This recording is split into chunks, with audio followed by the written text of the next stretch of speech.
हम बोले थे ना कि हमारा गार्जियन इस मंच पे बैठा है और माइक में आज पहली बार बोल रहा हूँ, किसी को पता नहीं है, यूट्यूब के जमाने से पता चल जाएगा।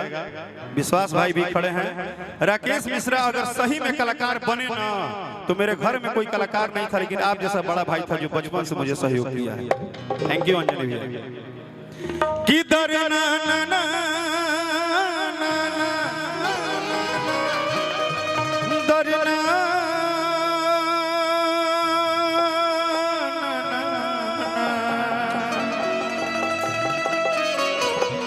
दरना नरना रना दरना रे सावरिया।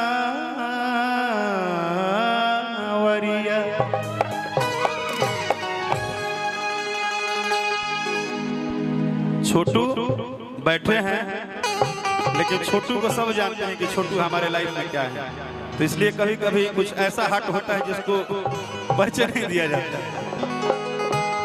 भैया भाव लागल, आज हम तनी अलग मूड में बानी। अंजनी भैया भाव लागल। अभी तक लोग सुन ले बाकी राकेश गणेश वंदना गावेले शुरू करिए तो गणेश वंदना गई हैं, लेकिन घर में लक्ष्मी आई है तो हम लक्ष्मी को फिर से बुला रहे हैं इस मंच पे, और भाव वही है कि आसरा लगवले बानी कि लालसा लगवले बानी कि तोहे गोहरवले बानी कि माई हाउ माई तोहके अंगना बोलवले बानी कि अंगना बोलवले बानी कि अपन बेटवा के हो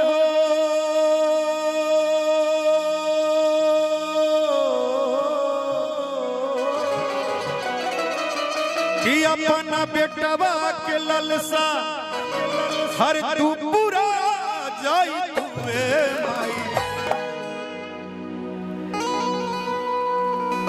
हमें लगता है कि मोबाइल अच्छी चीज है, चलाना चाहिए, वीडियो बनाना चाहिए, लेकिन मुझे लगता है कि इस दुनिया में सबसे कोई सबसे जीवन का अनमोल शब्द है तो वो माँ है। हम चाहते हैं कि एक बार दोनों हाथ अपना अपना उठा लीजिए। हाँ, दोनों हाथ पूरा पूरा उठा लीजिएगा, और नहीं होगा तो परेशान मत होइएगा, होगा तो उठाइएगा। प्रेम से बोलिए अरण्य देवी की कि हमारा मनवा के श्रद्धा तू पूरा जाई तुए हम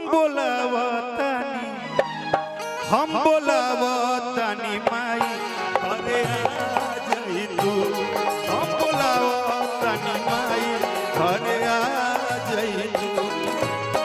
असरा लगवले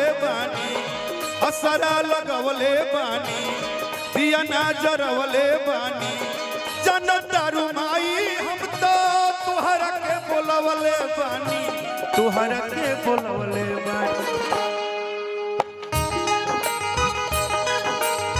भाई। अब थोड़ा हमने के धीरे धीरे आओ जाओ भक्ति में माई के, तनी दोनों हाथ उठा ला, दोनों हाथ पूरा उठावा, नींद ना आई, दोनों हाथ उठावा और मीठा मीठा ताली बजाओ। जय माँ जय माँ जय माँ जय माँ जय माँ जय माँ बोल के जय माँ जय माँ जय माँ जय माँ जय माँ जय माँ बोल के कि हमारा मनवा के हो, हमारा मनवा के असरा तू पूरा जाई तुए माई,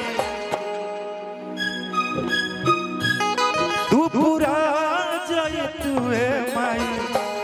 हम बोलावतानी हम बोलावतानी माई घर आ जाई तू हम बोलावतानी माई घर आ जाई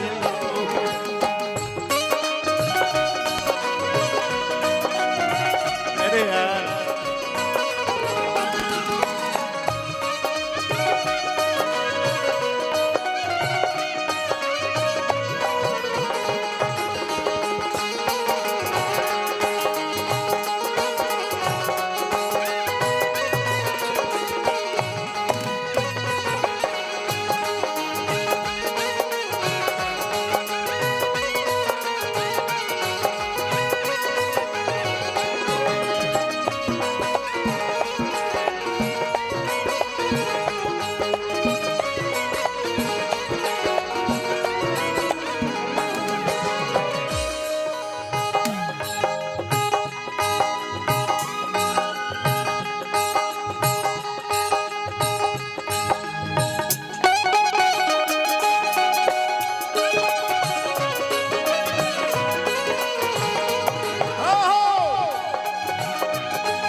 ई जोन माला हमरा मिलल है ना ई माला हमरा गला में भले रहे लेकिन हमेशा आंखें बात पर न होला कि ई माला रौरा आशीर्वाद से हर मंच में मिलेला तो हे माला के हकदार रौरा बानी एगो ताली बजा के रौरा अभिनंदन और स्वागत कर दी।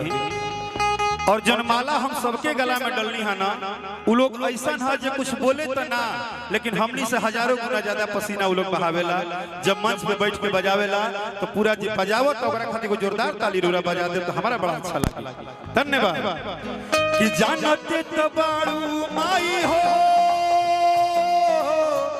कहाँ वाले हो का कहीं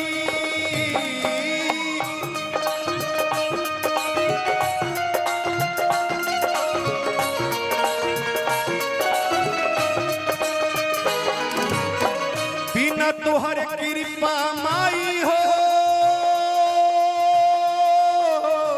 बोला कैसे बेटावा रही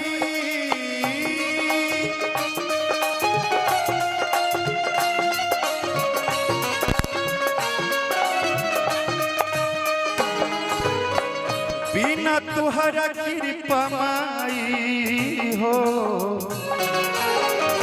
बोला कैसे बेटावा रही तो हमारा पगड़ी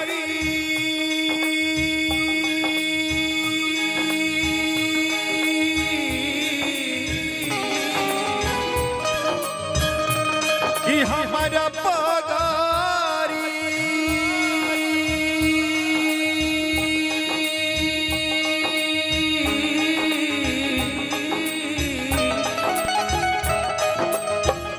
कि हमारा पगड़ी के हो पगड़ी के लाज के बचा जाई तुए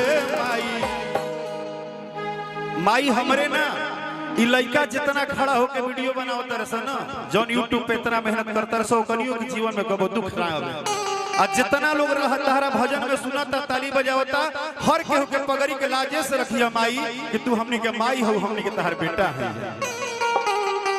कि सब का पगड़ी के लजिया तू बचा जाई तुए माई हम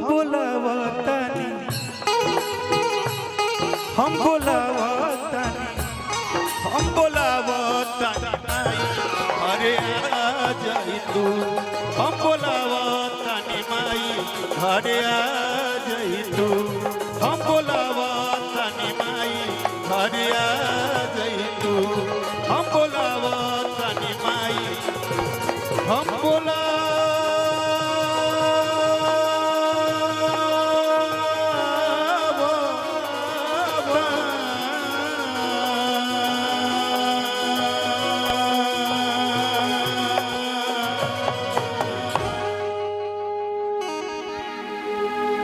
जय माता दी।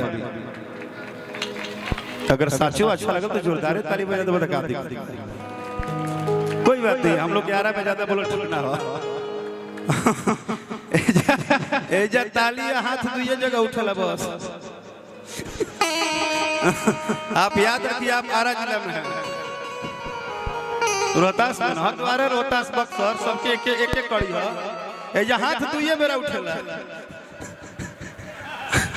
एजा हाथ दुइये बार उठी। लेकिन कहाँ कि आगा आगा बाघावा रथवा के खींचे